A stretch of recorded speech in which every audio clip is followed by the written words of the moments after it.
Sama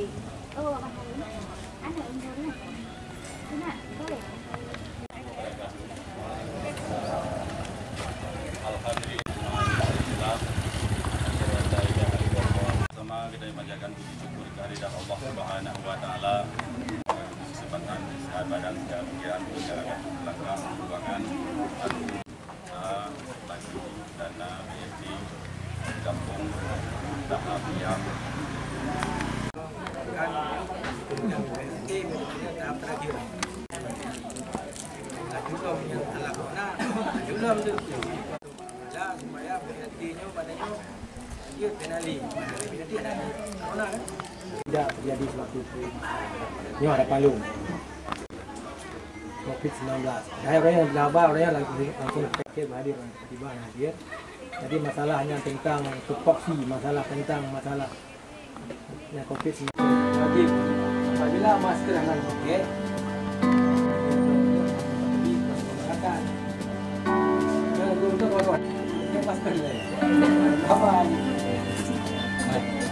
Kaum ayah, jangankan untuk masyarakat sipil, kami saja TNI dan tidak menggunakan masker tertangkap oleh pimpinan, kami akan diberikan sanksi yang keras, akan ditunda apabila tidak menggunakan masker. Nah ini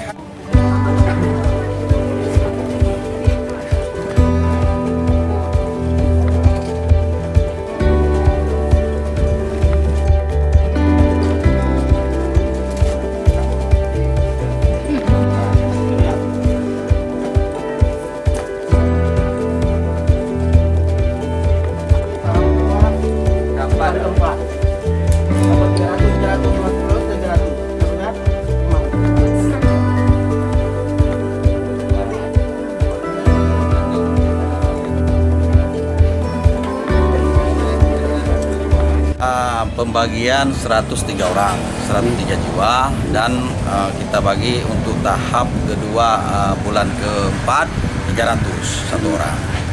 Nah, itu nanti selanjutnya gimana caranya, apakah 2 bulan langsung sekaligus. Nah, kalau memang dana memadai, kita bagi aja semua terus.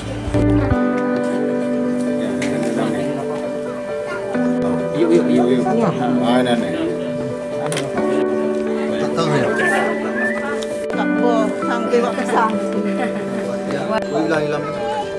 Saiful Ismail.